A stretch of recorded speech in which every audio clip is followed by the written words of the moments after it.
1977. And during that time, I had to take what they used to call flex exam at that time to get licensed in Illinois. Did you complete a residency? I did. Those are the 4 years of residency that I did after doing a year of internship. So I had a year of internship, then 4 years of residency training in anatomic and clinical pathology, and I had already actually done an internship in India, because in India it's compulsory to do an internship before you get your license. Okay. Are you licensed in Illinois? I am. And when did you receive your license? I became licensed in 1974. Are you licensed anywhere else? I'm licensed in Wisconsin, and I got that license, I think, in 2001. So you've been practicing medicine for 46 years? Correct. Giving away my age. I'm sorry. Do you have a specialization? I do. What is it? So I'm a specialist. I'm a pathologist, and I'm certified in anatomic and clinical pathology, and I'm also subspecialized in forensic pathology, which is a division or subspecialization of anatomic pathology mainly. What does pathology mean? Pathology is a branch of medicine that deals with all the changes that occur in our body with various kinds of disease states or any kind of injury states. And it includes what you would see in the various organs with your naked eye, also under the microscope, and also at a cellular level. So that part is called anatomic pathology. So the two big divisions of pathology are anatomic pathology and clinical pathology. Clinical pathology deals with all the laboratory tests that are done to make diagnosis, and also some of the molecular stuff that are done at a cellular level. So those are the two main branches, and then you can subspecialize in different things from those two main branches. And forensic pathology is a subspecialization of mainly anatomic pathology, and it deals with any kind of legal matters that, whether they're civil or criminal. So that's what forensic pathology means? Correct. And so what forensic pathologists do mainly is they are what I call injury specialists. They do autopsies, which means looking at the body externally, then internally, and then documenting all the injuries, and they're arriving at a cause of death and other questions that may arise as legal proceedings proceed. Okay. How do you become a certified pathologist? So the American Board of Pathology is one of the boards of specialties that America has, and I think there are like 24 different ones. And so you have to do a specified amount of training at a hospital that is approved for giving you that training. And once you finish that period of training, then you sit for an exam, and when you pass the exam, you're set to be board certified.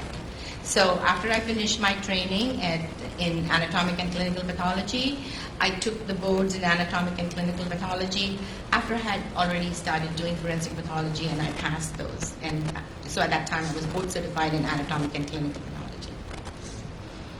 And you're currently board certified too?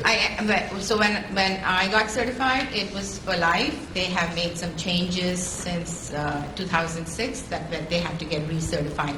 But anybody who took the boards prior to that does not have to. I'm also board certified in forensic pathology. After I finished my training in anatomic and clinical pathology, I joined the Cook County Medical Examiner's Office, which had been newly formed at that time. And after about less than 2 years, I took my boards in forensic pathology and passed. They allowed me to take the boards early because it was in Chicago, and I requested and documented the number of cases that I had done. Okay. So the certification you're speaking of is in addition to your license to practice medicine, correct? Correct. Okay. Were you previously on staff or affiliated with any academic or medical organizations? So when I was a resident at University of Illinois, I was an instructor, and then after I left University of Illinois and joined the medical examiner's office, I was still an assistant professor, and I think I still have the title, but it's really pretty inactive. I do not do any teaching there. And then after I left the medical examiner's office in 91, I also actually worked at Cook County Hospital on a part-time basis, and part of my duties involved supervising the residents for autopsies and doing quality assurance. And I was also teaching medical students who came to Cook County Hospital from Chicago Medical School. So your current employment status is self-employed? Yes. Doctor, what is an autopsy? An autopsy is an examination of a body where we do an external examination to note any physical characteristics, any scars, tattoos, etc. Then we make a Y-shaped incision and any injuries, of course. And then you make a Y-shaped incision that goes from one shoulder to the other and then down the midline. We examine the organs in situ, that means while they are in the body itself, and then we remove the organs and examine them individually, and then we also may take little pieces of tissue, like a biopsy, to look under the microscope. We also then open the head by an incision that goes from one ear to the other, and then we reflect the scalp, look at the skull, then we look at the brain while it is in the cranium, and then we take the brain out and examine it. And then we can do other things depending on the issues and what the findings are from the external examination and what the clinical history would suggest. We can open the back, remove the spinal cord, we can make incisions on the body to show any other injuries that are internal. As we are doing this, we also take photographs, and then before you remove all the organs, we collect blood, bile, urine, any tissue like liver, lung, heart, etc. that we want to send for toxicology too at the same time. And we send that out to a laboratory. How many autopsies have you performed in your career? I've performed like 6,000 postmortem examinations. And how many? I've examined a few living patients. Okay. How many gunshot wound autopsies have you performed? I would say hundreds. I really don't keep count. When I was working at Cook County, there were actually more gunshot wound cases than there are now. And then after I left the medical examiner's office in 91, I continued to do autopsies for the various counties, including Kane County, DuPage County, McHenry County, etc. And they also had gunshot wound cases. Have you authored any research or publications in forensic pathology? I've authored and presented some papers at the national meetings, and the only relevant one is one gunshot wound paper on atypical gunshot wounds. Have you ever testified or consulted as an expert in forensic pathology? Yes, and that's what I mainly do now. I will do some second autopsies or exhumation autopsies, but I'm in the process of retiring, and when you do an autopsy, it goes on forever. So I will do a second autopsy or an exhumation autopsy if questions arise after the fact. So how many times have you approximately testified as an expert in forensic pathology? Hundreds of times. Okay. For the state or the defense? For both, actually. And when I worked for the medical examiner's office, or I did autopsies for the coroners actually I did autopsy from the coroners from 1991 to about 2005, 2008. I thought it was 2005, but I relatively recently testified on a case from 2008. So I would testify for the state. But towards the late 90s and early 2000s, I started getting more calls for consultation from defense, so I testify for defense. I also work a lot with the Innocence Project people, the different Innocence Project people in Chicago and actually around the country, and review cases for them. What is the Innocence Project? I'll allow it in. All right. Go ahead, doctor. You're going to explain what it is. So the Innocence Project people are people who look at cases of people who've been convicted and then feel like they've been convicted but they were innocent. So they go back and look at the case. A lot of the cases were on DNA, which was started by New York, But now the focus has shifted on other kinds of cases, like fire investigations, which we have found that a lot of the science was false. And Sustained, she's talking about arson and things that are outside her field. and I actually mostly look at baby cases that somebody has been convicted of. Okay, thank you. How many times, well, let me ask it this way. You said you testified for both the state and defense, right? Yes. So would you say you testified more for the state or more for the defense? If I were to count up everything through the years, it's probably more for the state. But those I'm were- sorry, someone coughed. Doctor, speak up a little bit. So if I were to count throughout all the years, I have probably testified for the state more than for the defense. Have you also done criminal cases? I'm Actually, sorry, civil. All right, let's go. I do civil cases too, and actually many of those used to be for the plaintiff, but now I testify both for the plaintiffs and the defense. Did you say the last time you testified for the state was when? The last time I testified for the state was earlier this year on a case that came back that I had done the autopsy. And in this particular case, Doctor, were you paid by the defense? Yes. And how much were you paid? So I'm going to get paid. I think I billed till I wrote my report 9,000 something, and I was paid that. What is the difference between doing an autopsy and writing a consultation report, like in this case? So when you do an autopsy, the purpose of doing the autopsy is to make sure that you document all your findings. Because when you're doing the autopsy, the body has to be buried, and you really don't know what are the questions that are going to rise as anything proceed. What are the questions the family is going to ask? What are the questions in the legal proceedings that are going to be raised? So you may not think of all of those, so at that time you're just concentrated on giving a cause and manner of death. But if you document everything, then if other questions arise, then you can go back and look at it. So I've looked at my own cases back at circumstances, look at time of death when the prosecutor comes back to ask me questions of that, or the defense retains me to ask questions like that, so that there are all other kinds of questions that can arise, and you really never ever know what questions are going to arise.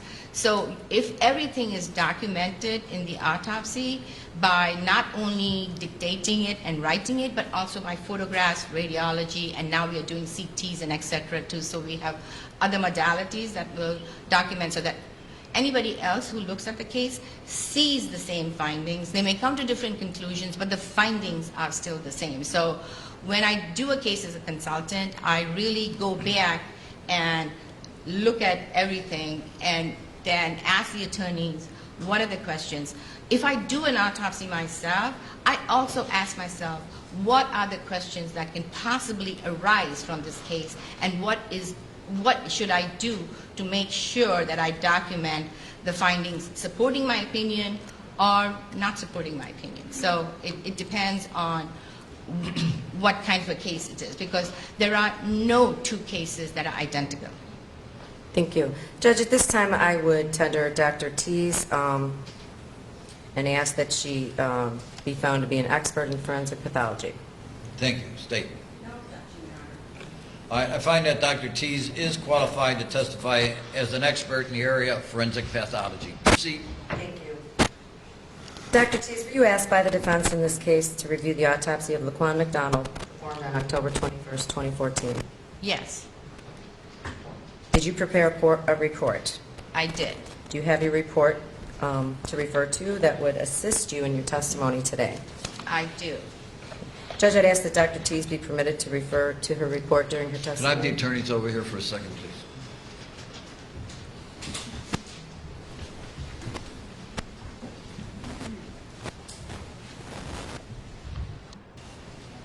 Thank you, Judge. Thank you very much. State, defense, Ms. Wendt, proceed. Thank you, Judge. Do you know Dr. Arun Kumar? I do. How do you know her? Dr. Arun Kumar was a resident at Cook County Hospital when I was working there part-time. Okay, so how long have you known her? So I don't know what year she was exactly, but I left Cook County in 2000, so I think she was probably in first or second year, so probably since the late 90s. Now, you know she testified in this case for I the do. state, correct? Okay. I do. Did you have any conversations with Dr. Arun Kumar regarding this case? I did. Can you tell me when? So I had partially prepared my autopsy last year when I went to the National Association of Medical Examiners meeting in, I think it was in Scottsdale, Arizona. And I saw her there and I was talking about some of this stuff. So I inquired of her why Dr. Sina had assigned the case to Dr. Means, who was pretty junior at that time.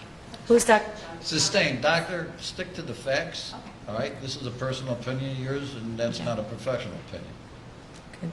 Okay. And did you have any other conversations with her? So then I had another conversation with her in her office when I was talking to her about another case. I was very confused about the toxicology results and how they had been done. So I was inquiring about that, why there were these 3 different labs that had done it and at different times, and that where was really the report that said that risperidone was negative, because that's what I kept on hearing, that it was negative, but there was no report saying that it was negative, though there was a requisition saying that it was requested. Okay, and we'll get into toxicology later, but did Dr. Arun Kumar address those questions you had? She just told me that's what the NMS, which is the laboratory they had sent to, does it, and that they don't give you a negative result. And I actually did ask her to discuss the rest of the case, but she didn't know who was going to testify. So Did you ask her about any other discrepancies? I wanted to discuss with her about the issues I had with some of the gunshot wounds, but she said that she didn't know who was going to testify. Is it uncommon to speak to the medical examiner on cases like this? No, it's not uncommon on any case. And I have talked to Dr. Overrule. Go ahead. And I have talked to Dr. Arun Kumar on other cases. She's been cooperative. She wasn't cooperative on this case? Well, she didn't want to discuss it, so I mean, I can't pass a comment whether she was cooperative or not either. Okay. Thank you. Doctor, did you read Dr. Michalski's opinion in this case? I did. Okay. And he is a medical examiner. I'm sorry, he's a pathologist, correct? He's a forensic pathologist with the Department of Defense, which used to be called the AFIP. So they have a whole department that does autopsies on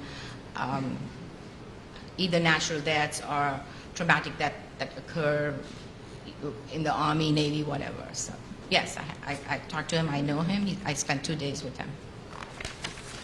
So you know him? I do. Okay. Did you have questions for him? I did.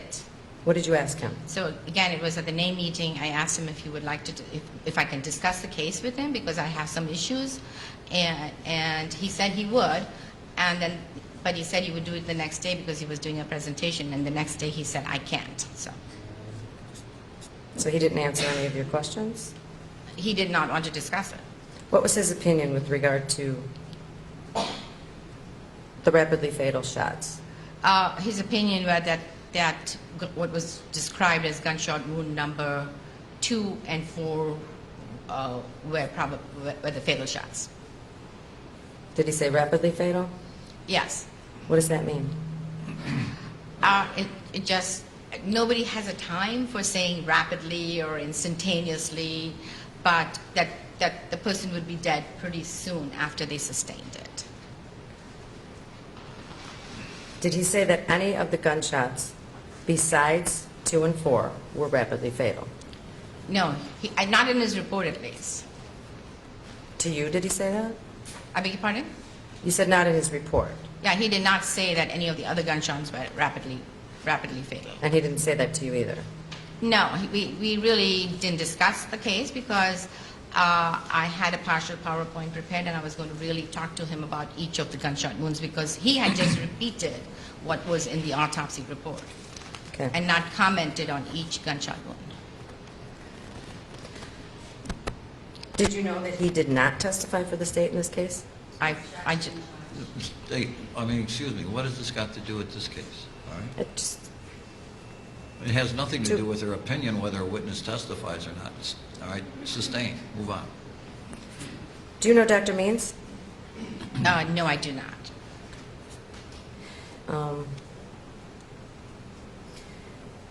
Can you tell the jury what documents you reviewed, materials, in preparing your report? So I reviewed the autopsy report and all the umpteen diagrams that went with it, all the toxicology report, the investigation report from the medical examiner's office, and there were sheets of inventory and other documents that the ME's office keeps. I reviewed all the autopsy photographs and all the imaging studies that the medical examiner had done. I reviewed the medical records from Mount Sinai. I reviewed the EMS reports. I reviewed interviews that the FBI conducted with Dr. Means and the paramedics. I reviewed the Chicago police report and the tactical response team. Then I reviewed the scene photographs. I reviewed the video, and I reviewed 3 sets of the still images from the video that had 790 images, then I reviewed the hospital file from Hartgrove and DCFS and from the juvenile code in reference to Laquan McDonald. I think I reviewed some other documents. I did review the slow motion video recently. I also reviewed Dr. Miller and Dr. O'Donnell's report. And I also already mentioned that I had the conversation with about toxicology with Dr. Arun Kumar. And then I also went and reviewed the clothing where the evidence was kept. Did you prepare a PowerPoint presentation to assist you in your testimony today? I did. And how did you prepare that? So I took all the, actually I prepared it so that I could figure out how the wounds were. I took the autopsy photographs, the radiology, and the diagrams actually, and the notes, and looked at each gunshot wound separately to see how they correlate from one to the other and whether the description showed all the findings that were described in the report. So your PowerPoint consists of photographs from the state, of the autopsy, x-rays? Correct. How is it numbered and organized? So I just tried to put everything together with the way the gunshot wounds were described by Dr. Means. It's not necessarily the way I would have done them, but I just left it that way so that we could look at gunshot wound number 1, and I could talk about the injuries from that and what was done, what was not done, and then went on 2, 3, 4, 5, etc. So the first 16 PowerPoints are the 16 gunshot wounds as described by Dr. Means. Thank you.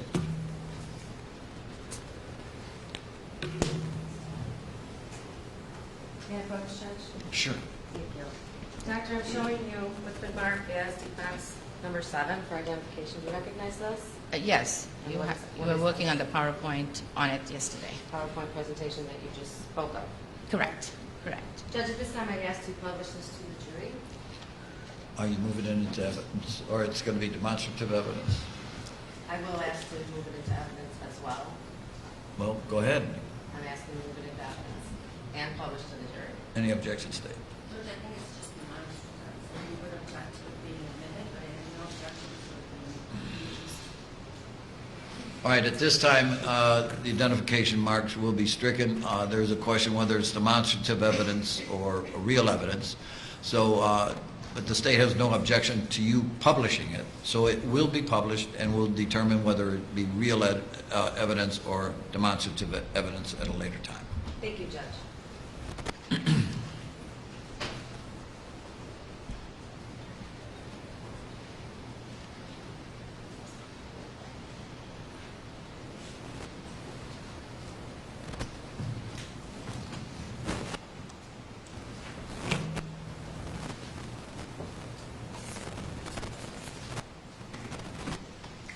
Doctor, as I'm pulling up this PowerPoint, I'd like to ask that we go through this the way that Dr. Means, who did the autopsy, identified each gunshot wound in the autopsy.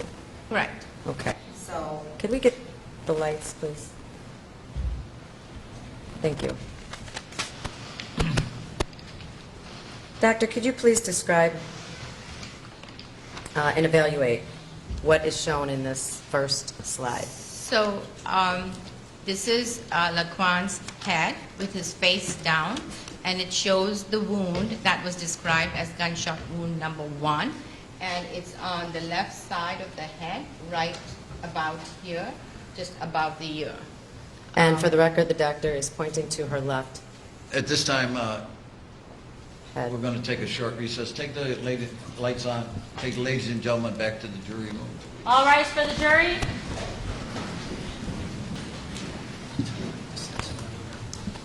Ladies and gentlemen, thank you very much. What happened was we had a little bit of technical difficulty. That has been fixed, so proceed, Ms. Wayne. Thank you, Judge. Someone get the lights? Thank you.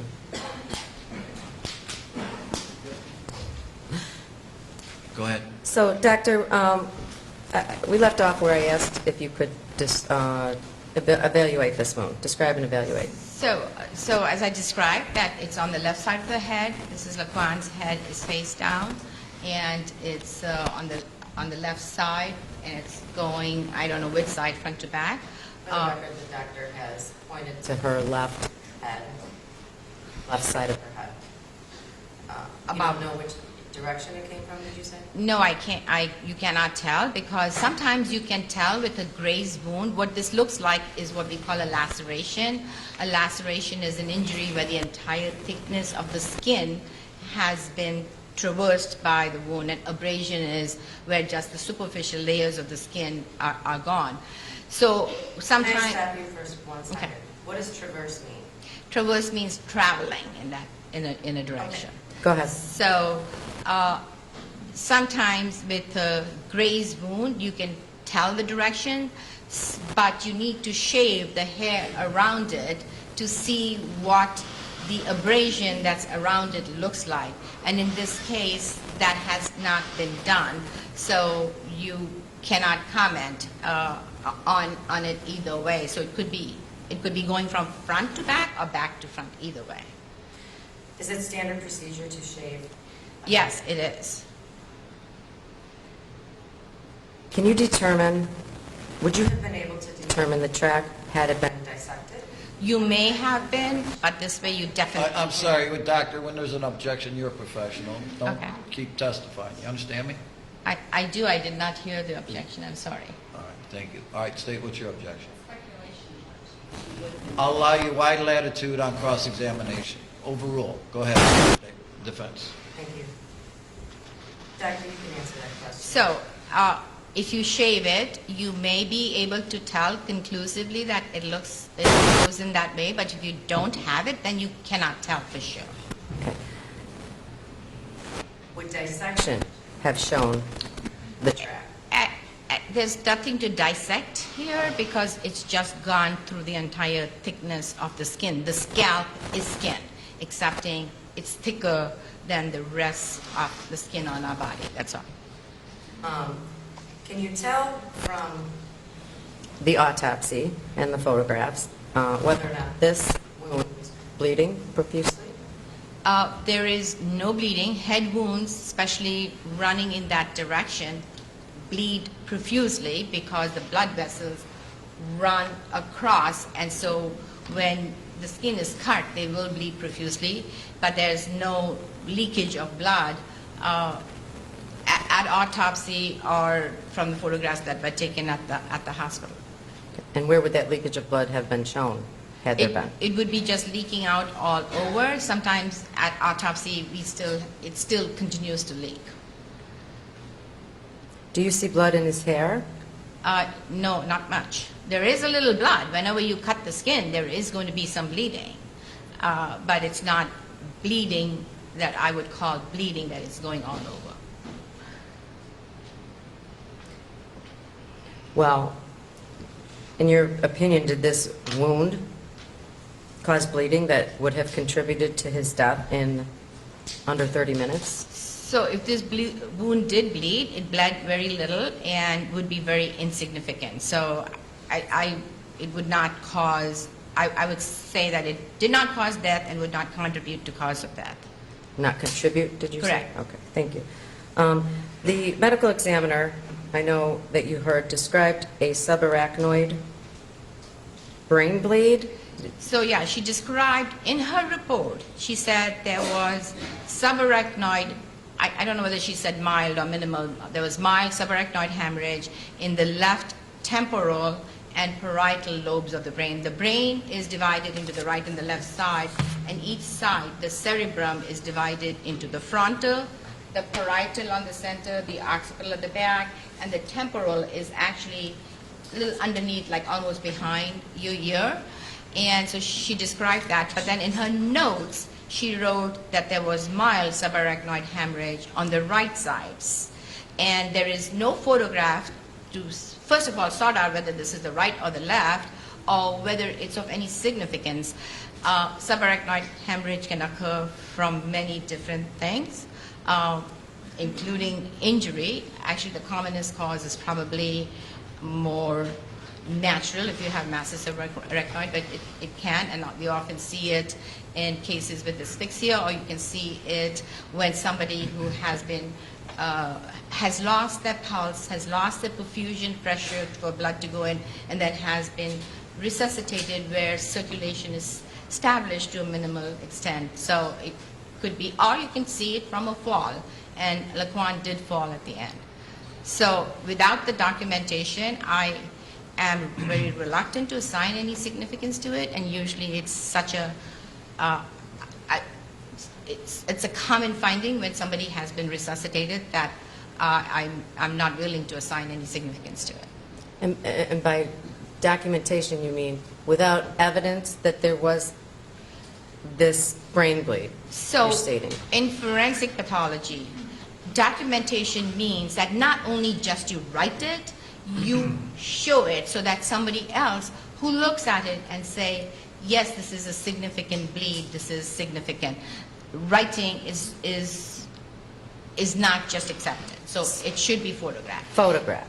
Photographs, yes. Maybe more than one photograph. So technically, when we do a head autopsy, we photograph the head from the right side, from the front side, from the back side, with the scalp to even see how much hemorrhage there is in the scalp.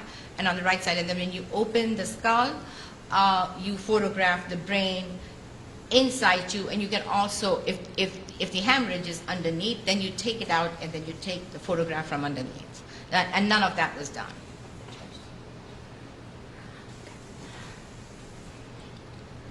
A photograph would have shown this easily? It would have shown easily, first of all, it would have clarified, was it right or was it left? And then it would have shown the extent. What does mild mean? Mild is what I may call mild, somebody else may call moderate. So it's a general term. And actually measurements in subarachnoid hemorrhage don't mean anything because the brain is covered with 3 layers of membranes. You have the skin, and then you have the skull, and underneath the skull is what we call the dura mater.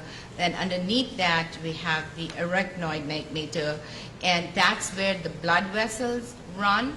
Okay, I'm going to stop you there. I'm sorry. That's it. So that's it. Okay, That's where the bleeding was described as. thank you. At this time, I'm going to show you defense number 8 for identification. May I approach? Sure, go ahead. Doctor, I'm showing you defense number 8 for identification. Do you recognize this document? I do. Just get the light.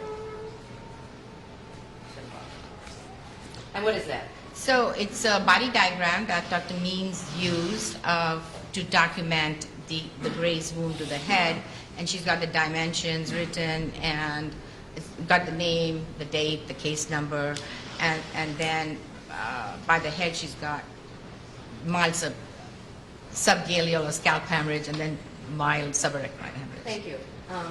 Judge, at this time, I would ask that this be entered into evidence. Identification marker be stricken and published to the jury. I believe it's already in evidence. Well, any objections? Your Honor, we have no objection to it being published this time in medicine. I'm sorry, you're going to really have to speak up. The doctor was right. We are objecting at this time to it being admitted. I'm not objecting to it being. We'll take a look at it. It has not been. We'll go and give it to her, please. Go ahead. I saw it, Your Honor. All right, where did she get that? Where did the defense get it? The monster. What are you objecting to it for then? All right, overrule. It's the monster that comes with us.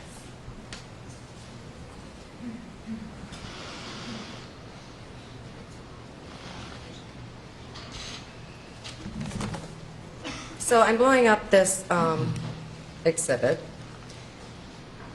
so that everybody can see what you're referring to, Doctor. Can everyone see this? Can everyone see this? Okay. All right, don't be asking the jury any questions, please. I'm looking All right? at this, Well, that you made a monitor. excuse me, all Okay. right? Let's do this in an orderly fashion. You made a comment, don't do that. all Okay. right? Okay. Can you describe what you see in this So document? this is one of the body diagrams that you can use. The first one shows the top of the head, so you're looking at it head on with the head up. And this actually, the second one actually shows the bone structures, again, head on. And the third one is not used, so I won't say anything. So the first one shows with the scalp, and the graze is marked as a linear thing in one direction. And then there are some of the measurements for it. Then if you look at the diagram below, you see it's written mild SSH, which stands for mild subscalpular hemorrhage. And then below that it says focal thin SAH, which stands for subarachnoid hemorrhage, right temporoparietal. So where is the hemorrhage, according to this document? So she says it's in the right temporoparietal region, but in the report she said left temporoparietal region. So if it's in the right, it's the opposite side of the graze, which actually doesn't matter, but it gives me no impression of where it really was. Okay, so this document is the opposite of what her report says as to where this hemorrhage Correct. was. Correct. Okay.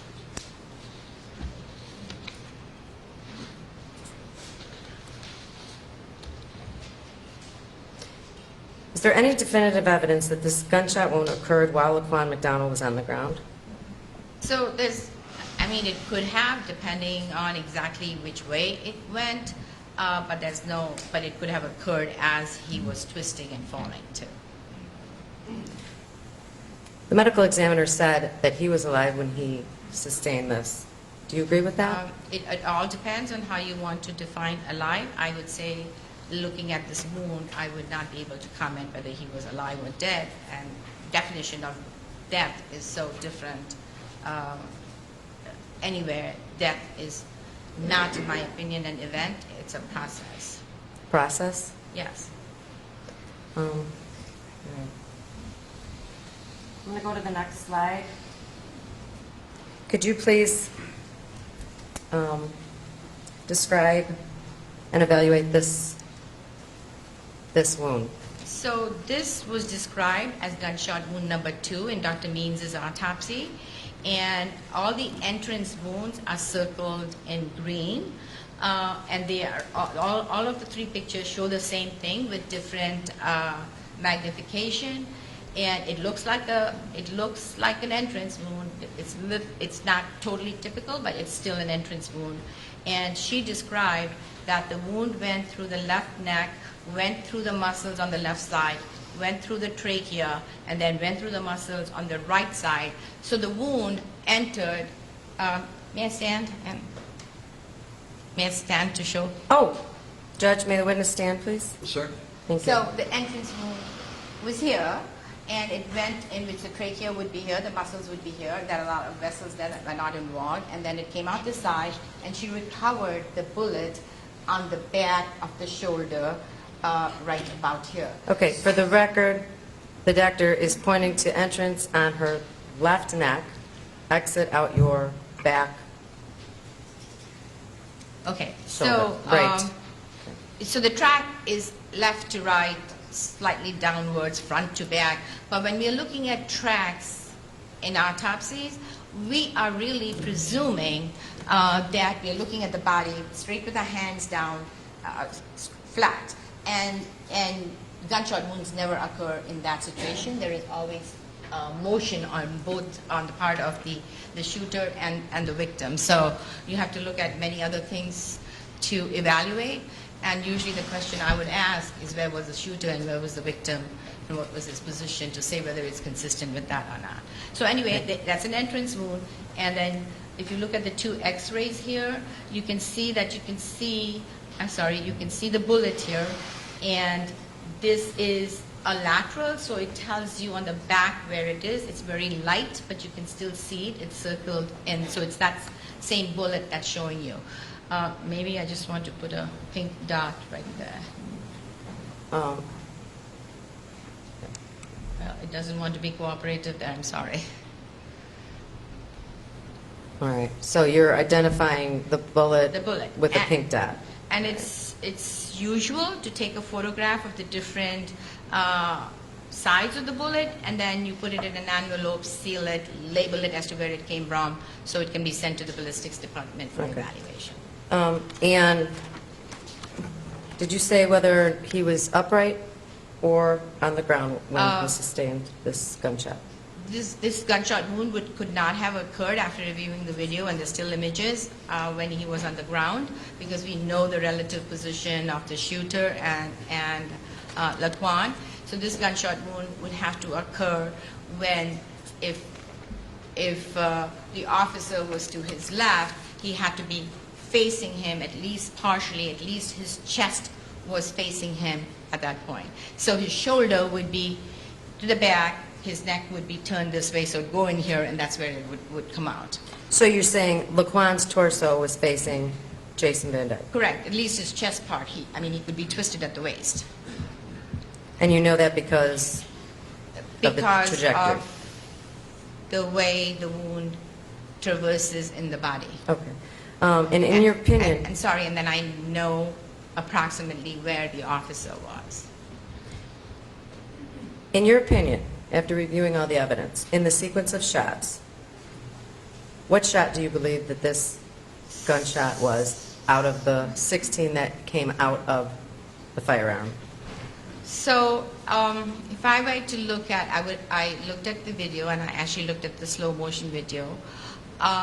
This gunshot wound would have to be the first or the second, depending on exactly how he was facing him.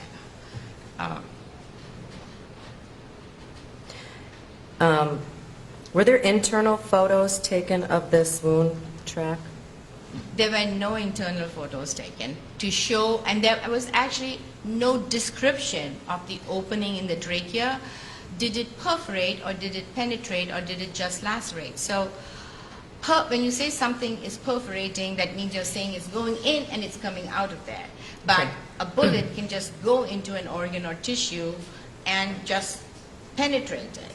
So if it just penetrated the trachea, he could conceivably just swallow the bullet, and the bullet would be just elsewhere. But that didn't happen here. And so nothing was described, and there was no photographs taken of the neck or the trachea. And actually, when you... Can we go back to that? I'm going to just... well, okay. If the whole trachea had been traversed, I would see a big whole gap of air where the trachea was traversed. There is a little air, you can see those little black spots, but that came because he had a thoracotomy. They opened his chest, and the air can get everywhere. And they had also intubated him. That means they had put a tube through him that went in pretty easily. Okay. Let's move on to the next one. What does this slide depict?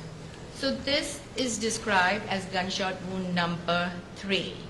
And it was Dr. Means' opinion that the entrance wound was on the left anterior chest, just below the clavicle right here, and that the wound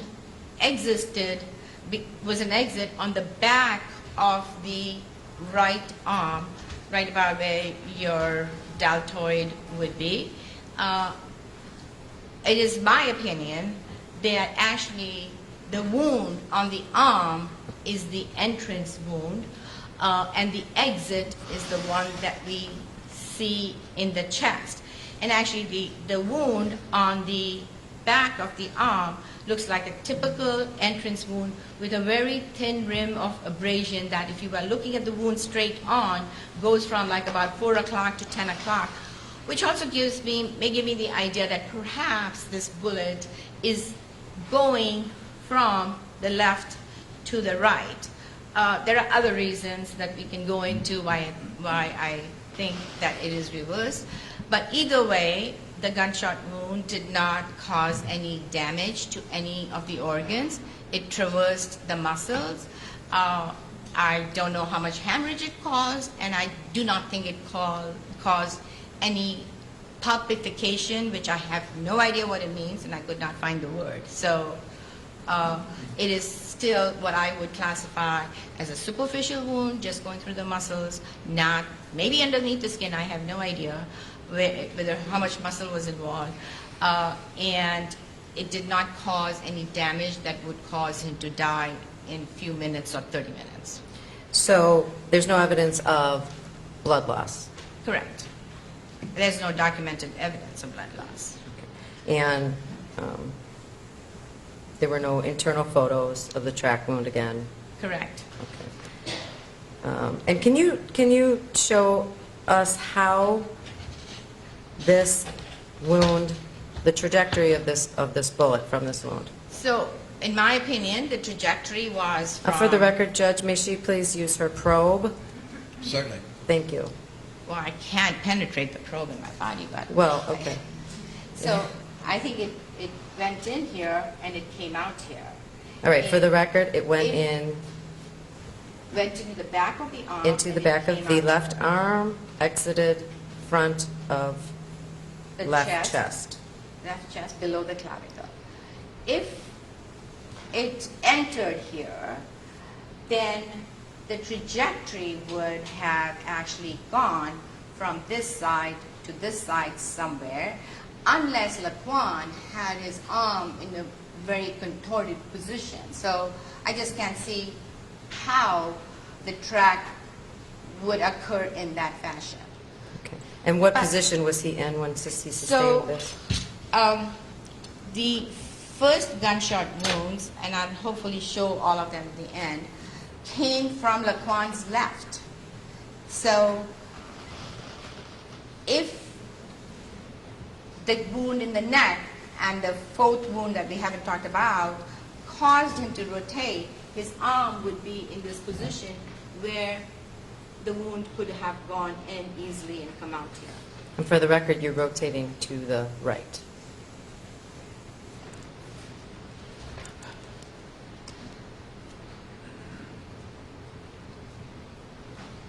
So that was sustained upright. Correct. Or he was bent forwards, maybe. We're going to move to the next slide. You describe what's depicted in here. So this was described as gunshot wound number 4, and it entered the right side of the chest, right to the midline, and it went into the chest, and it was just described as going through the upper lobe of the lung twice, and I think the middle lobe once, but there was no description at all as to exactly where in the lung. The lung is a big organ, and if it involves certain parts of the lung, it's a survivable wound. But if it transacts and goes into a part of the lung that has the blood vessels, it'll cause massive bleeding right away and be rapidly fatal. So I had to get all that information from the medical records. So this is the entrance wound, and the wound went into the chest, involved the lung, caused a massive right hemothorax. Hemo means blood, thorax means chest. So there was massive blood there that was removed by the hospital when they were trying to resuscitate him. And it went to the back and came out. The bullet was recovered in the back. it was described that it went through the fourth rib, which was fractured, and then, but there was no mention of a sixth rib being fractured, but there was a fracture of the sixth rib. Right where you see this little green arrow, you can see the rib sticking out. Can you count- circle that, please?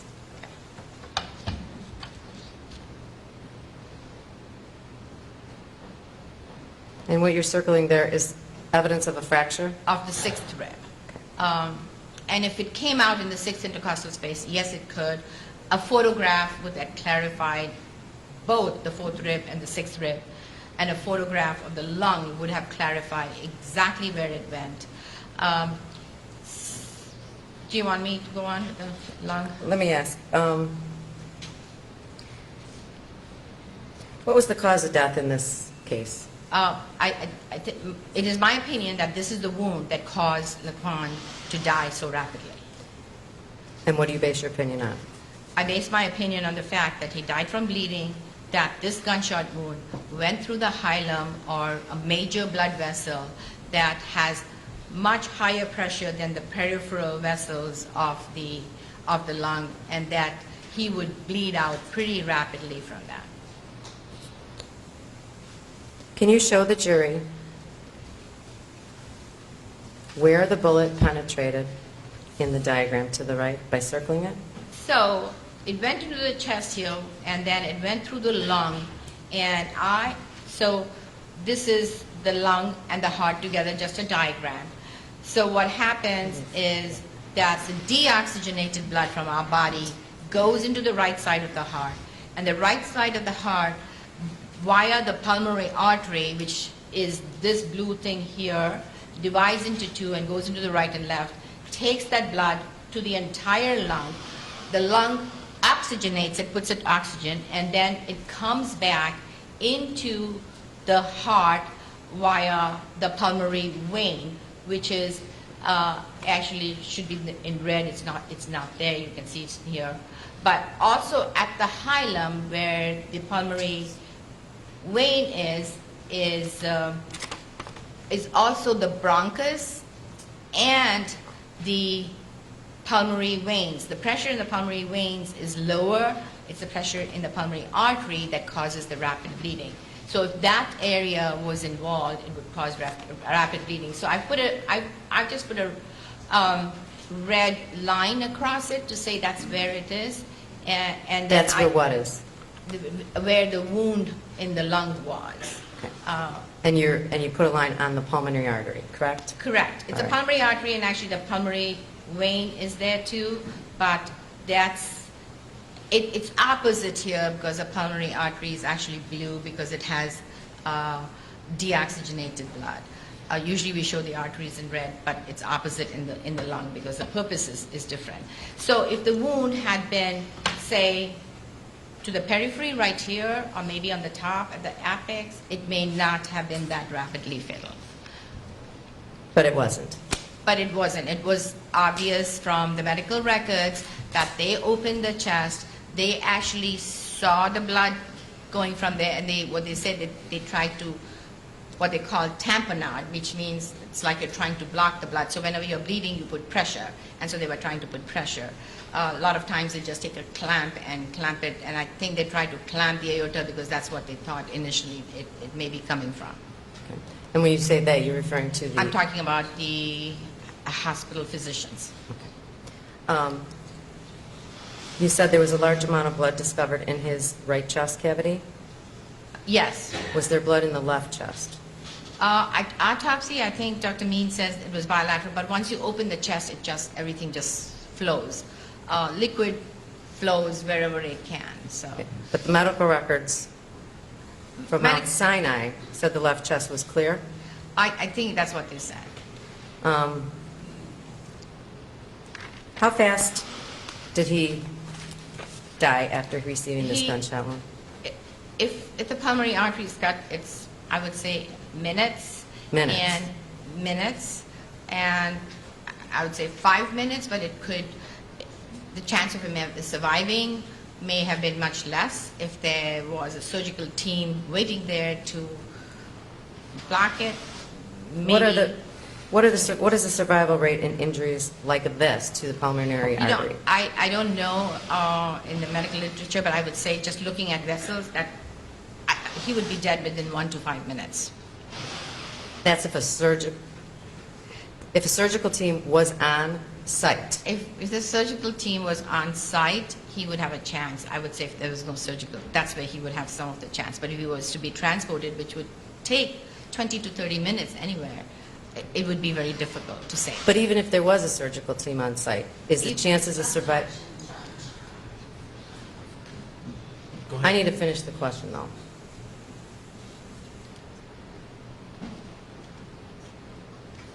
I'll withdraw it.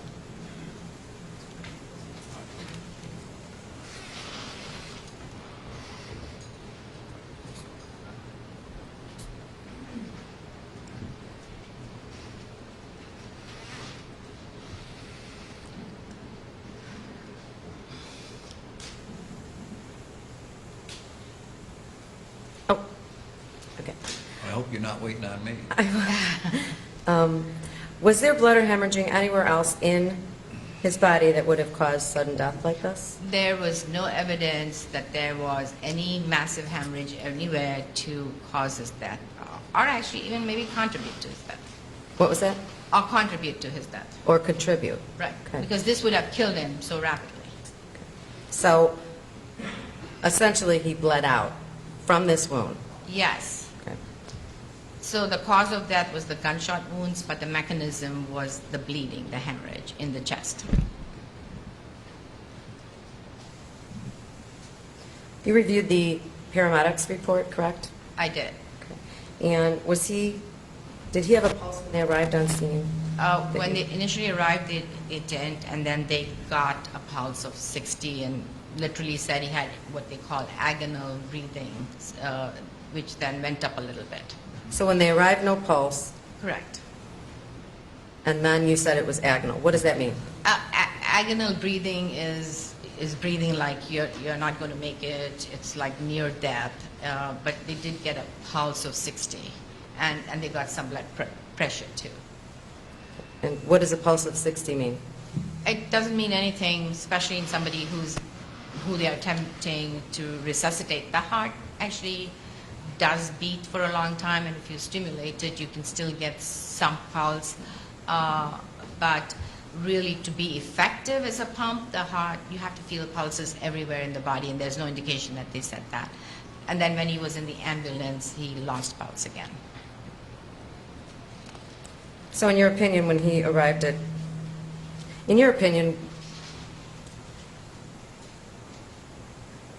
I'll withdraw that.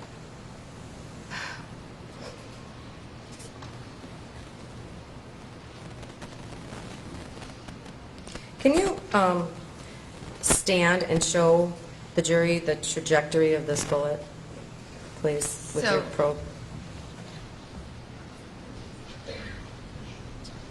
So the wound went in about here, and it actually went through the lung and then came out around here, which was the sixth space. So it went through the lung and came out, and the bullet actually lodged in the muscles around there. Okay. So what position was Laquan? So this would be consistent with Laquan being turned towards the officer when the bullet struck him.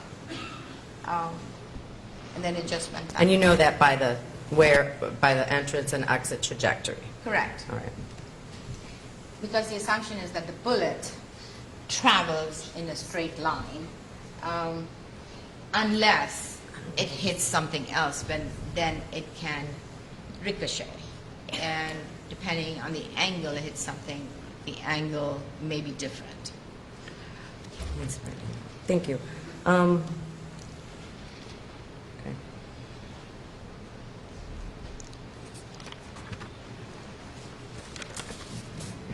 Were there photos taken of the internal photos taken of this injury?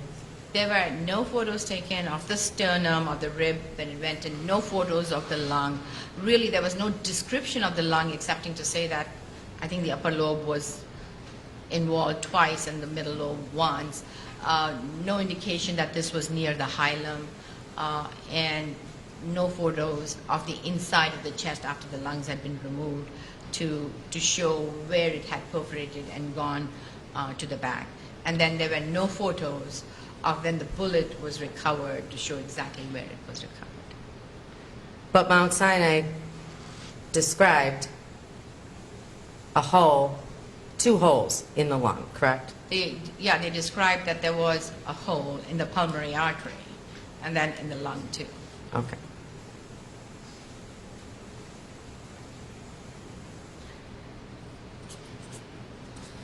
Let's move to slide number 5. Correct. Gunshot wound number 5. Could you please describe and So- evaluate? Gunshot wound number 5 was described in the left elbow, and it actually went in, fractured the bones around the elbow, and the exit was located on the inside of the arm, so right in the area. So the exit was here, and the entrance was behind this.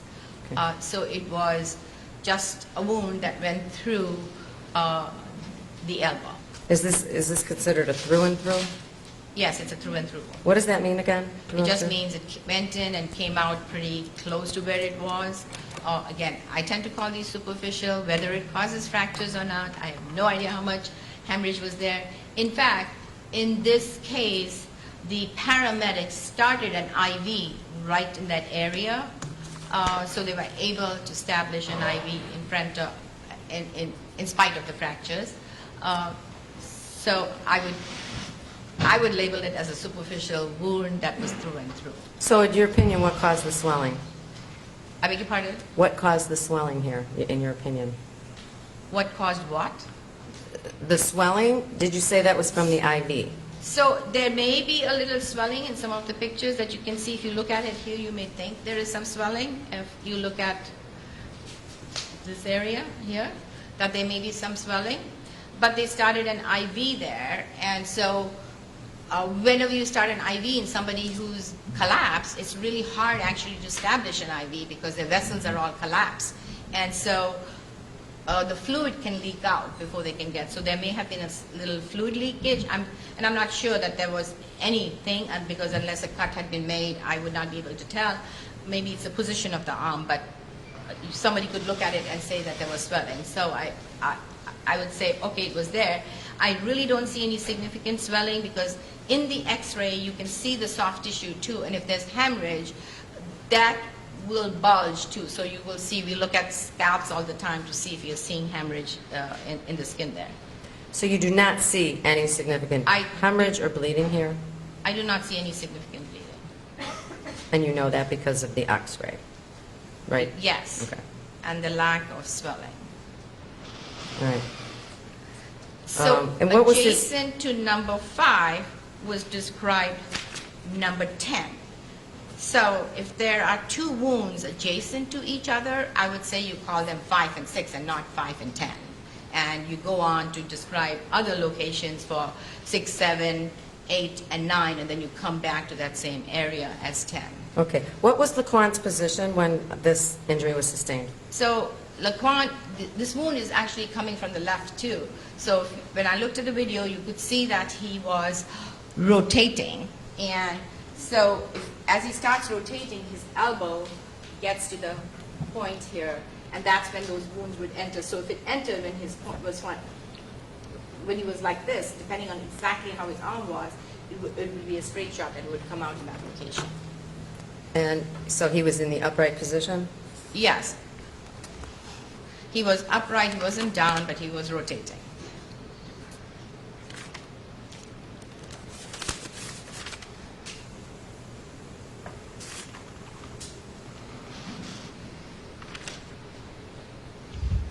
Gunshot, I'm just going to go back for a second to gunshot wound 2, 3, and 4. I know you remember those. Was he upright or on the ground in those? was upright. He was We upright. talked about it already. We did. All right. Okay.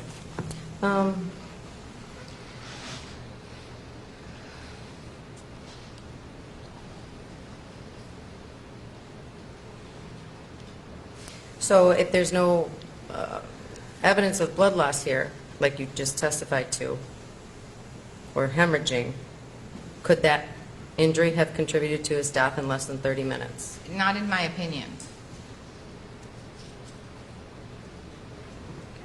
Let's move to the gunshots 6 and 11.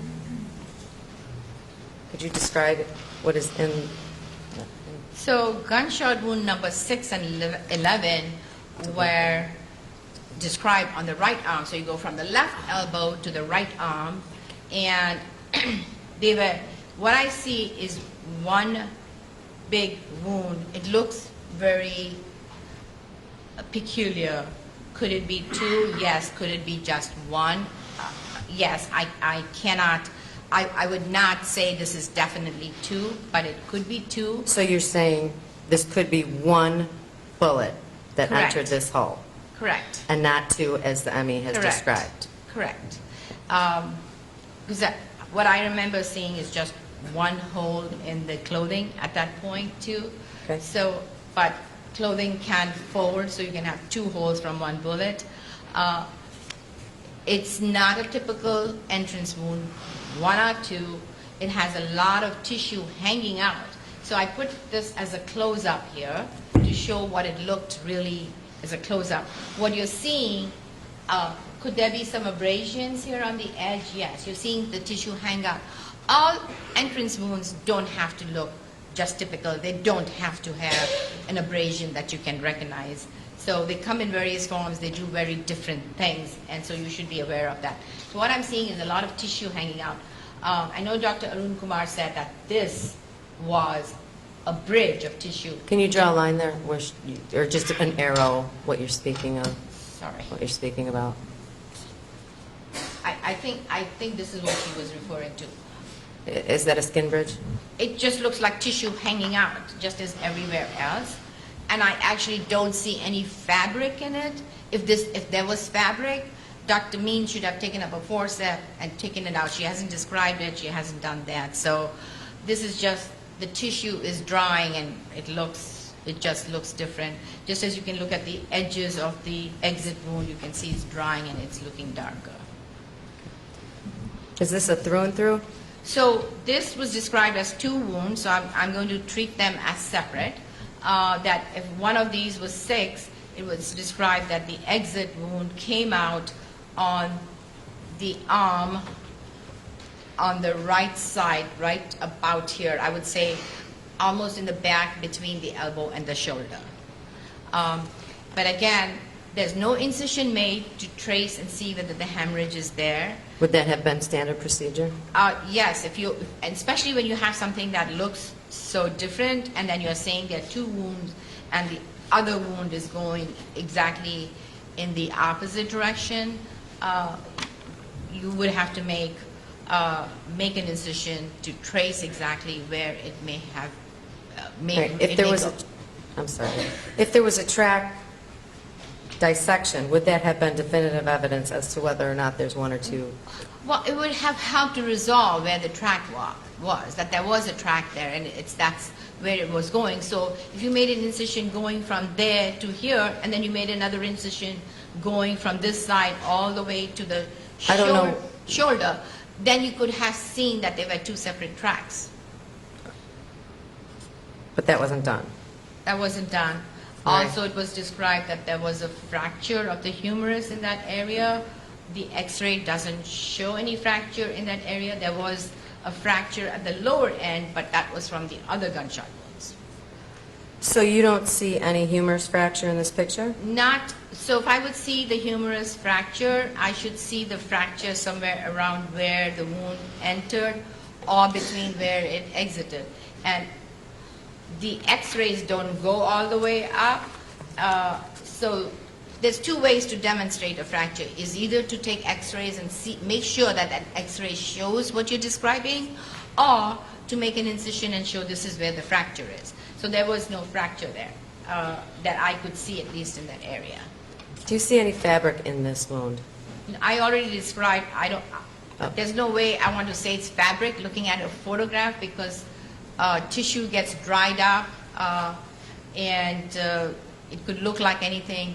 If it is fabric, the pathologist would see it, would try to take a forceps and pick it out.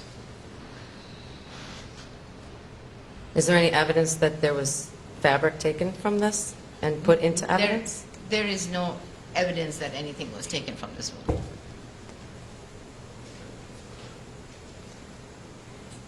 Did you examine the clothing in relation to this wound? I did. And what did you find? You know, I don't remember. It was at a much later time. I wasn't allowed to touch it. I feel like I was handicapped, but I vaguely remember that there was one wound there. I don't remember the size or anything. The ideal way to examine the clothing is to examine when you're doing the autopsy to resolve issues if you have them, because the pathologist always has the clothing there. Did this wound cause blood loss that contributed to his death in under 30 minutes? Again, I don't see any evidence of blood loss. I don't see any swelling of the arm, just in looking at the photographs or looking at the soft tissue on the arm. Was this sustained upright or on the ground? I think this was, again, when he was rotating. This was probably when he had almost rotated to the right side. So if I can demonstrate? Please. Oh. So according to the video in the slow motion, he starts to turn and his feet almost go this way. He rotates almost a whole circle before he falls. So that's when his arm would have been at the back, and that's when it would have gone in at that time. Let's move to number 7. So number 7 is on the back of the left forearm. Has a tattoo there, and so it's on the back here.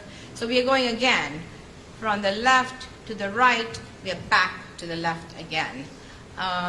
And this looks like an entrance wound, and there is an exit on the front of the arm. So it just went in here and it came out here, and this one did fracture the radius and ulna. Right here, you can see the fractures. It fractured the radius and ulna. Do you see evidence of hemorrhage or swelling? Again, I don't see any swelling. You can see, if you look at the edge, you can see air right here. You can see a little bit of air, but I don't see any swelling in the area. If there was a lot of hemorrhage, it would have bulged the soft tissue out. So was there blood loss from this wound that contributed to his death in under 30 minutes? There may have been blood loss, but it was insignificant, and it would not have contributed to his death. Let's move to number 8. So number 8, now we went from left elbow to right arm, now we go to the right thigh, and this wound, he's rotated here on the bottom picture, but it entered right about here. We have what we call the anterior superior iliac spine, the bone that you feel from your pelvis, and it was below that on the thigh. And the wound is described as going through the muscle and actually traversing the base of the pelvis, and the bullet was recovered on the inside of the left thigh, just about here. A very strange course, but his body position was very different with the way he was rotating, and bullets can do strange things. So it could have traversed in the subcutaneous tissue and ended there. But again, I would have liked to see the track dissected to show that you're following the hemorrhage and that's where it's going. There was no hemorrhage described in the pelvis. So when we opened the body cavity, we looked at the chest cavity, we looked at the abdominal cavity, and we also looked at the pelvis. So if there are things that the bullet has done in the pelvis, we will see some hemorrhage. See, there's hemorrhage around the bladder, there's hemorrhage around the prostate. None of that was described or photographed. No hemorrhage and no evidence of it with photographs. Or description or photograph. And what was his position when he sustained this? So this was probably when he was really totally in rotation, because it came in here and it's coming out here, so he was probably moving I don't know exactly at which point, but that's where he was rotating. But so he was not on the ground. He hadn't fallen yet. Could this have caused bleeding that contributed to his death in under 30 minutes? There's no evidence that it caused any significant bleeding that would lead to his death. Let's move to number 9. So number 9, now we go to the back again. And I actually call that haphazard, going from the right to the left, to the thigh, to the back. So Is this a through and through? yes. So this is described as an entrance wound on the back of the shoulder on the left side. The green is described as the entrance. The green doesn't mean that I think it's an entrance. It's what is described. So I'm just going by that. And the exit wound is on the back, just below the scapula, or scapular bone, and at the end of the incision from the thoracotomy. Okay.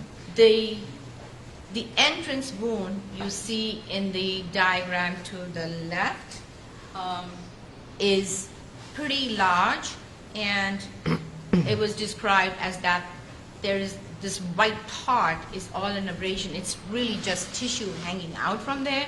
It's really not an abrasion. What you want to look for an abrasion is that you want to look at a thin rim. So it looks like an exit wound, and the entrance, I think the entrance wound is below. It's distorted because of the incision and then suturing up the tissue there. Dr. Arun Kumar said there was no abrasion. Well, all Dr. Means had to do is take a little finger and flip this tissue up, and she may have seen an abrasion. So you can see the tissue hanging out. She should have just moved it up. He was treated, so things had moved around, and so if she would have seen an abrasion there. And so I think this wound entered the back here and came off the shoulder. The other reason I think that's it, that because there's no way I can explain how an entrance wound occurred on the shoulder unless the shooter got over him. That's a kind of wound that you would see if somebody was shooting from the top of the stairs or was higher than the person who's being shot. We can see that his body is rotating, and at no point do I see that his shoulder is facing the officer where that wound could have gone. So but again, it's a superficial wound.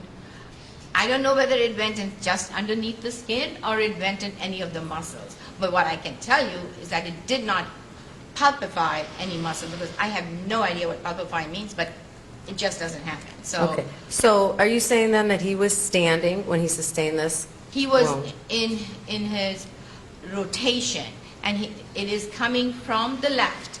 So it happened before he had it all completely turned.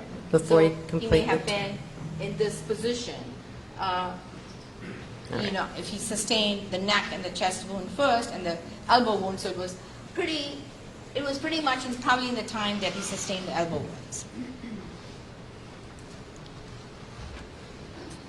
Did this wound cause blood loss that contributed to his death in under 30 minutes? There is no evidence that it did. I don't see any swelling there by chest x-rays. I don't see any swelling in the soft tissue there.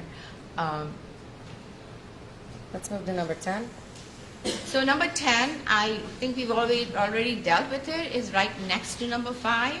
And it's also a through and through gunshot wound. It went in adjacent to that. And these actually look like 2 gunshot wounds with a little skin that they're adjacent. So they were fired pretty fast. So it went one after the other.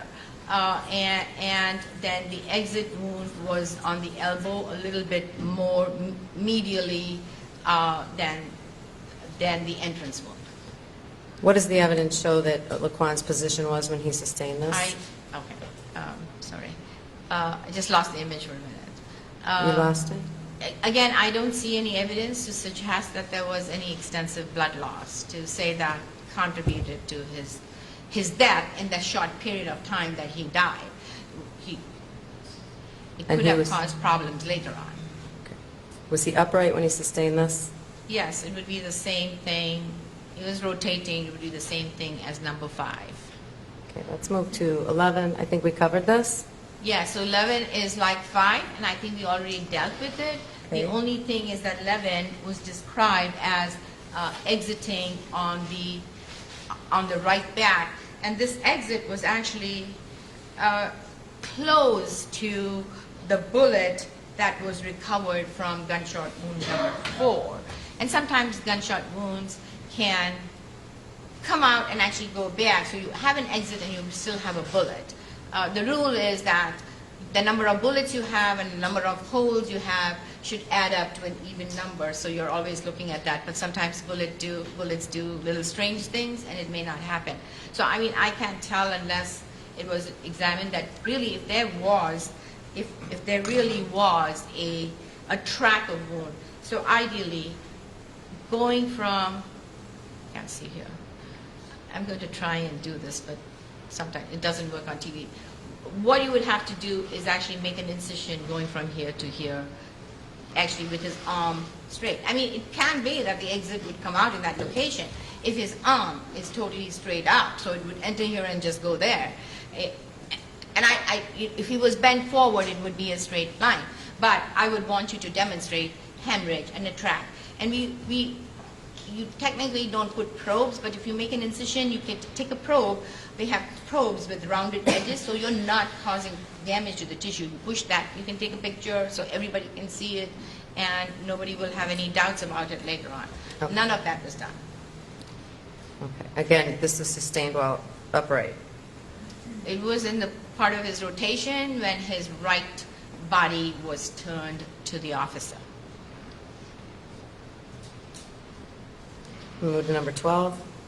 So number 12 is on the right forearm, and it's, so you look at the right forearm, this is the elbow bent, and the entrance is here, and it just went in and they recovered the bullet on the upper arm right here. So again, it's just a through and through.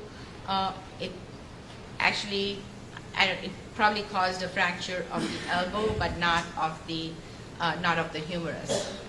And what is your opinion as to his position? Again, it's a superficial through and through gunshot wound. You can see the amount of blood that was leaking from him, but this is also after he was treated, moved around, pushed around. So did the blood transfer or did it really come from that wound?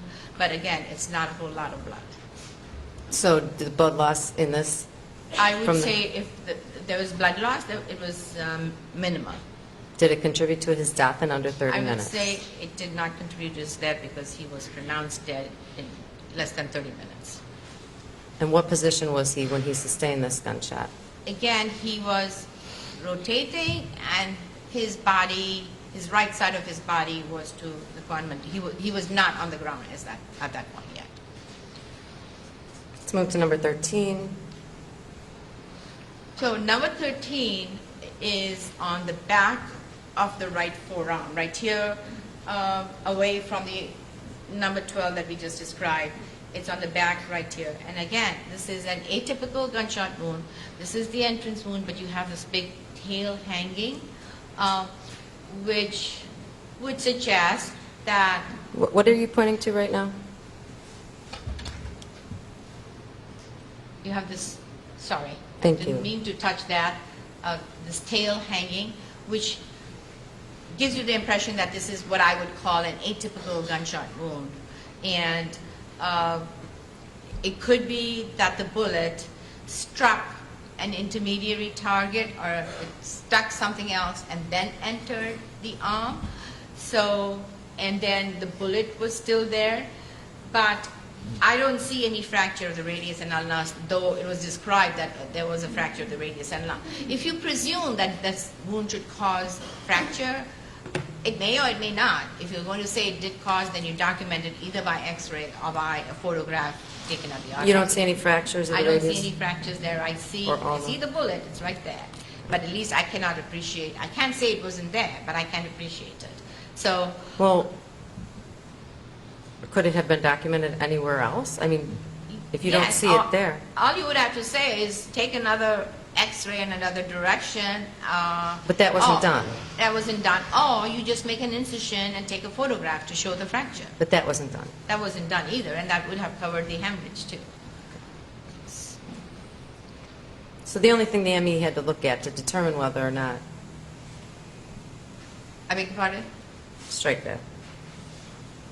What was his position when he, So this one Received this. has what I call an intermediary target.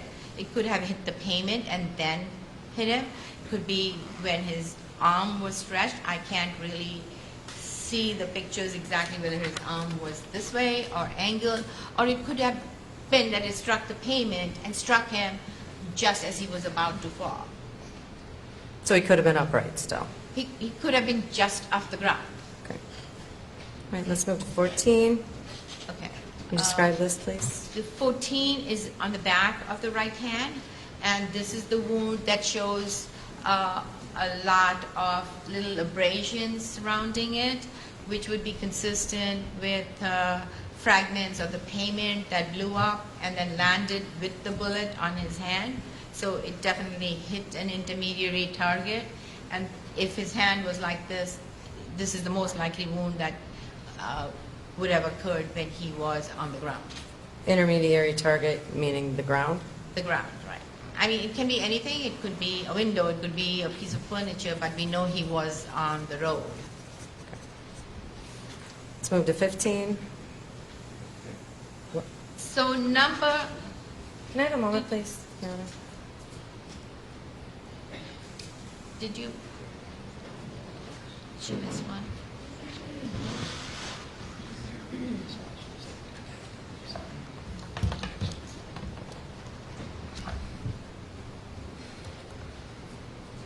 Doctor, did gunshot number 14 cause significant blood loss?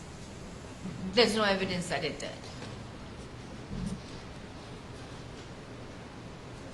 So there's not enough blood loss to have contributed to his death in under 30 minutes from this Correct. gunshot? Okay. Correct. Number 15, can you describe this? Number 15, now we're going back to the back again, is a very strange track. It showed the entry was on the back, just about here, right where your pelvis ends.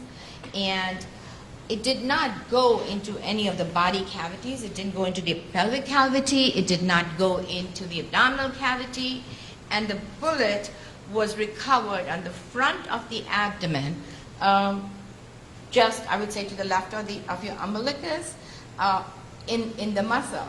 So, and it wasn't tracked. It is a very strange track. There was a description that the sacrum was involved.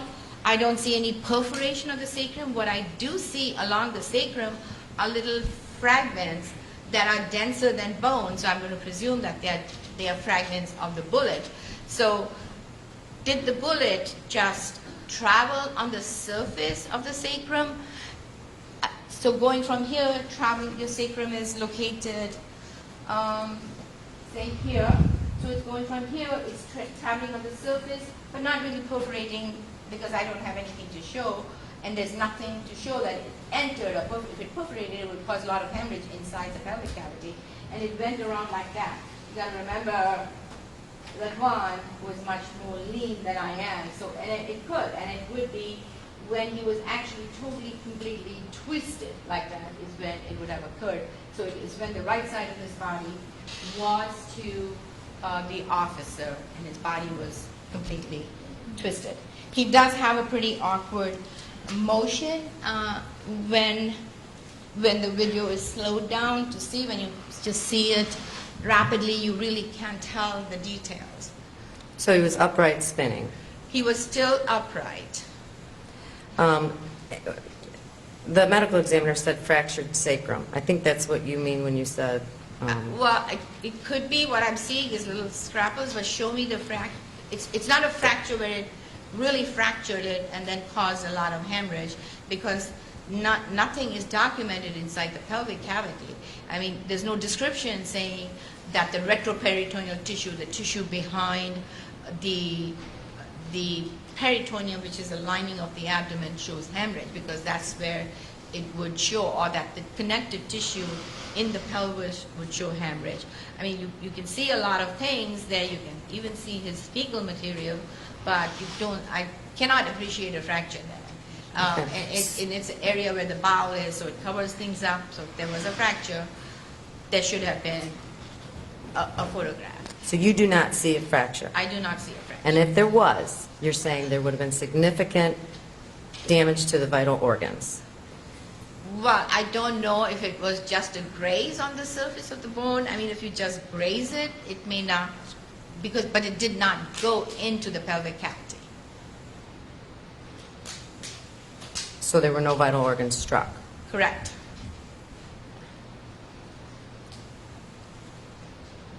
And did this wound cause blood loss that would have contributed to his death in under 30 minutes? Again, I see an X-ray. I don't see any swelling, any pushing, even where the bullet is. Looks pretty flat. I don't see. Doctor, answer the question. No? I don't see any hemorrhage. So No, okay. Okay. And the next one. 16. So 16 is a through and through gunshot wound of the right thigh, and the entrance wound was in the back here, and the exit was to the side. It was a superficial through and through gunshot wound. You typically see these when the person is walking, running, and in this case, since we have a video, again, it probably occurred when his right leg was exposed, probably a little towards his twist, because that's when his left leg comes forward and his right thigh, the inside of his right thigh is exposed to the officer. So you're referring to him still in an upright position when he sustained this? Yes. Is there any evidence of blood loss that would have contributed to his death from this injury in under 30 minutes? No, I don't see anything. In fact, the wound itself looks like it doesn't even have much hemorrhage in it. I'm going to move to the next slide. Can you describe So his tooth in this picture? and these are just little things. There was a piece of fragment of bullet found in his teeth. He has a tooth that's missing that looks like it's old. How do you know that's an old Oh, there's injury? no hemorrhage. There's nothing. It looks old. The medical examiner said that he was alive for each and every gunshot wound. Is there any evidence of that? So again, I would say define what's alive to me. I don't see that I can say yes completely for that. If I'm going to say death is a process, then okay, he was in the process of dying, which is what I usually look at death as a process. There is no death where you just have a pulse and you have a heartbeat and then you don't have a pulse. There is a continuum where you're losing perfusion to your vital organs.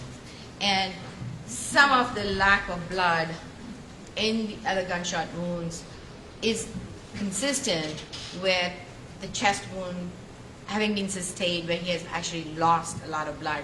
So that's why the other wounds are not bleeding. So let me just Extensively. see if I understand you correctly. Are you saying that he died before those other wounds even had a chance to bleed? Probably. What I should say, he didn't have effective circulation.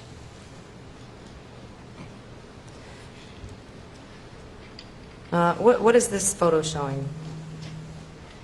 This photo is showing some abrasions. Again, as I described, abrasions are where just the superficial layers of the skin are lost, but it's not the entire thickness.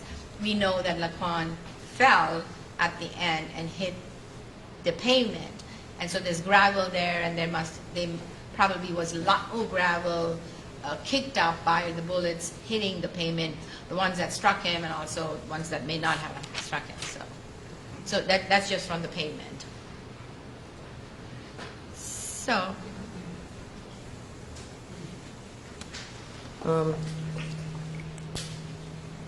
Thank you.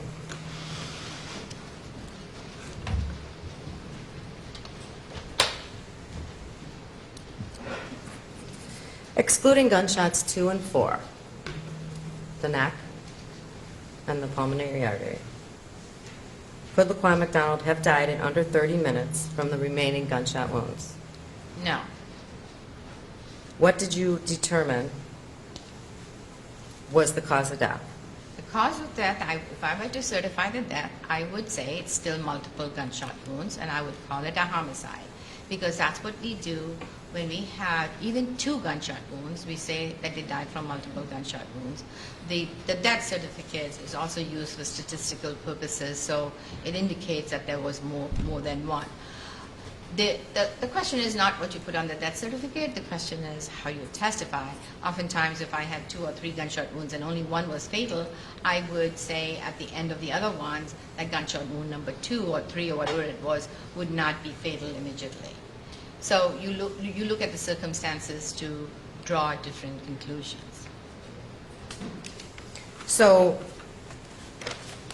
when you worked at the medical examiner's office, was death always classified in an autopsy as multiple gunshot wounds, even if the death was only caused by 1 bullet, but there were, say, 2 shots? Correct. It doesn't mean all those shots caused the death. Correct.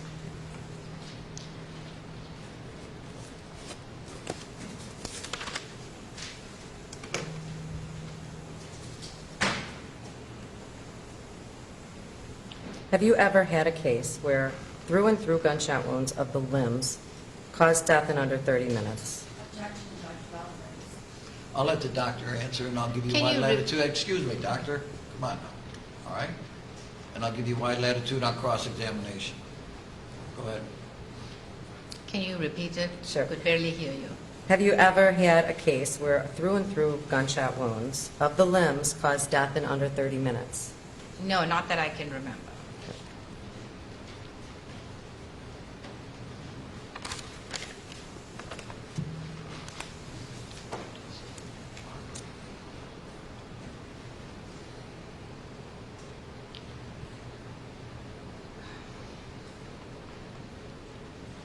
Okay. Is it the function of the medical examiner to determine cause of death? Yes. We have to determine the cause and manner of death.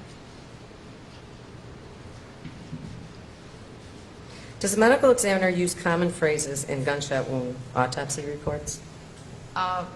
We Like all- boilerplate. We all do use a boilerplate, but we dictate them, but our mind just uses the boiler stuff, and so when we dictate, we use the same phrases.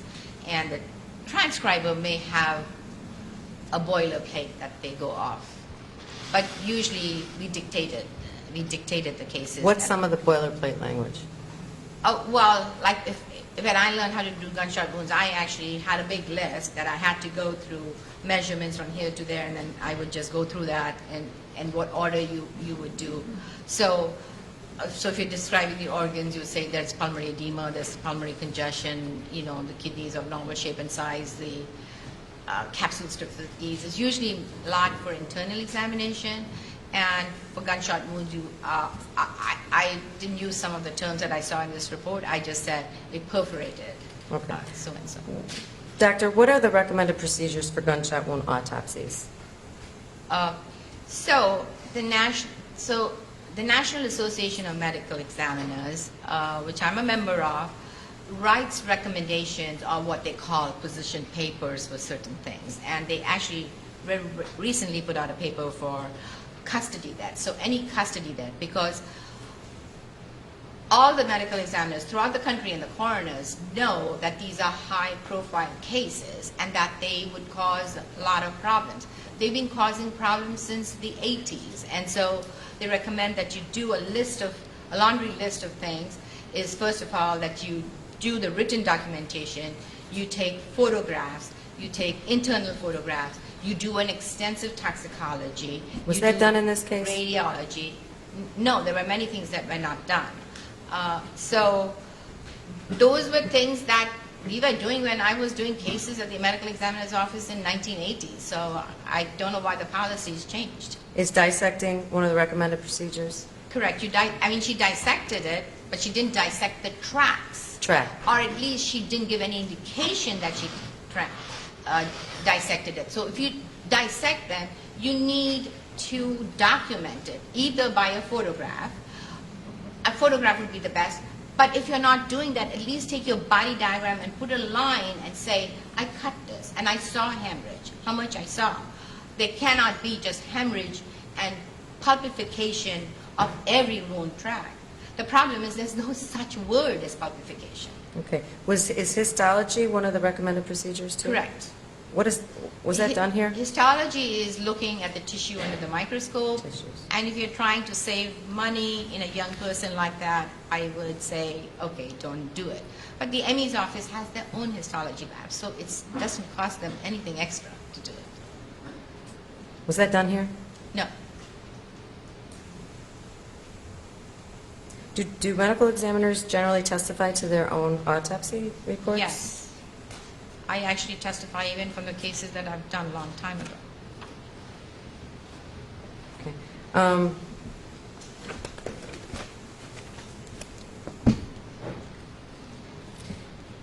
In all the evidence that you reviewed, did you see any evidence of how much hemorrhaging was present or was testified to by Dr. Arun Kumar? I'm not sure I understand your question. Rephrase, please. I'm sorry. Is there a way to measure hemorrhaging? Well, the only way you can measure the amount of blood is if you have it in the chest cavity, so you can take it out and measure it. But in this case, the hospital had actually evacuated everything. So there was not much left to measure or draw any conclusions. But we know that they removed large clots, so we know that he bled from a major pulmonary artery. But if you want to say that the other hemorrhaging contributed or caused death, then you need to document as to how much hemorrhaging occurred from those other wounds. And the only documentation as to significant hemorrhage here was that of the pulmonary artery injury. Correct.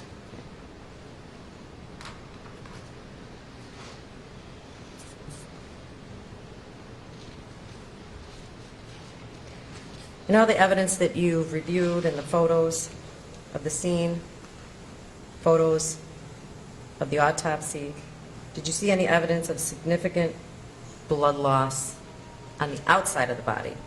No. So you saw photos of the scene, correct? Yes. Okay. You saw the sheets? I'm sorry, you asked the question, the doctor gave you the answer, move on. Okay.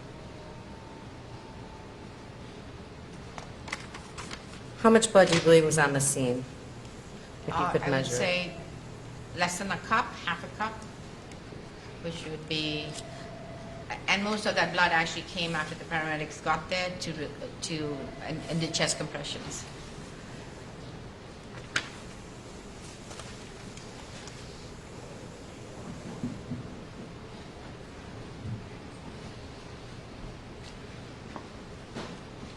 Did you review, I'm just going to review toxicology quickly. Sure. Did you review toxicology in this case? I did. Okay. And what were the results? So initially, apparently the medical examiner just used the hospital blood, which was probably the best sample that they had, to do a screening test for opiates and cocaine. And then they ran alcohol. And then, apparently, the prosecutor asked them to run, though they said in the emails it was a public defender, asked them to run PCP and to run risperidone and valproic acid. Risperidone and valproic acid are two drugs that are prescribed for psychosis or mental illness to stabilize the mood. Valproic acid can be used for seizures too, but there was no evidence that Laquan had seizures. Okay. But so he was probably given them for mood stabilization. And so they then sent part of that out to NMS, which is a laboratory in Pennsylvania, to do risperidone and PCP, and the PCP came back positive, but these drugs were just done on the fluid that they had collected at autopsy, because by the time he died, he was given a unit of blood and he was also given fluid, which diluted everything. So if you're trying to quantitate something, you screen in other tissue, or don't use up the best sample you have. You screen in something else, and then you quantitate in the best sample that you have. So let me stop you there. When you say quantitate, are you saying it was hard for toxicology to measure how much PCP was in his blood? It wasn't hard for the toxicology, it's what sample they have. So if I take a sample of blood and I dilute it with blood, the quantity I'm going to see in that sample is going to be much lower than what the quantity was in the whole blood at that time. So in your opinion, was the level of PCP in his system higher than the test results? So, Overrule. so he had PCP. Doctor, give Okay. your opinion, please. Is your opinion that it was higher than the blood results showed? Correct. It would have been higher if it had been done on a sample that had not been diluted. I And, didn't understand her. okay.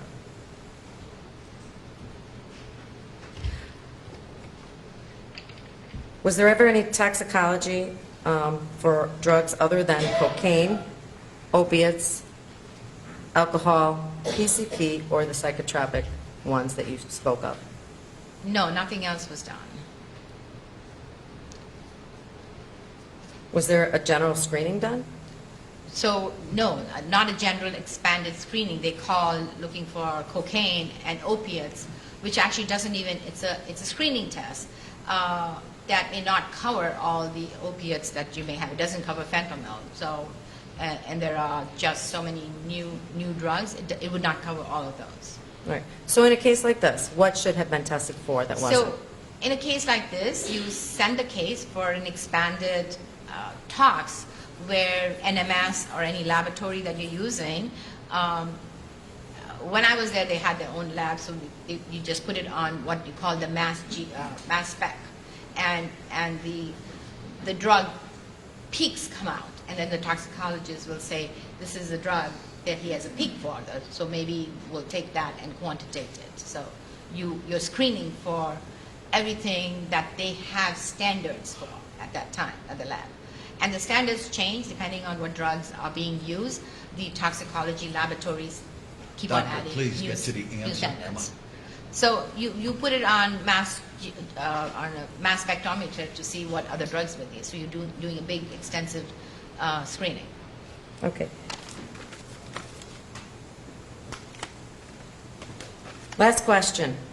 In this particular case, knowing that LaQuan McDonald died in under 30 minutes and looking at the trajectory of all gunshot wounds, is it your opinion that gunshot wound number 4 to the chest, the pulmonary artery injury, caused the death of LaQuan McDonald rapidly, meaning within seconds to minutes?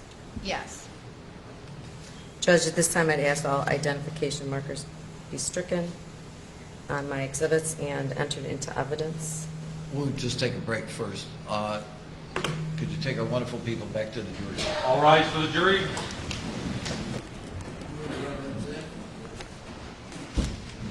All right, bring your evidence up, defense, that you want moved in.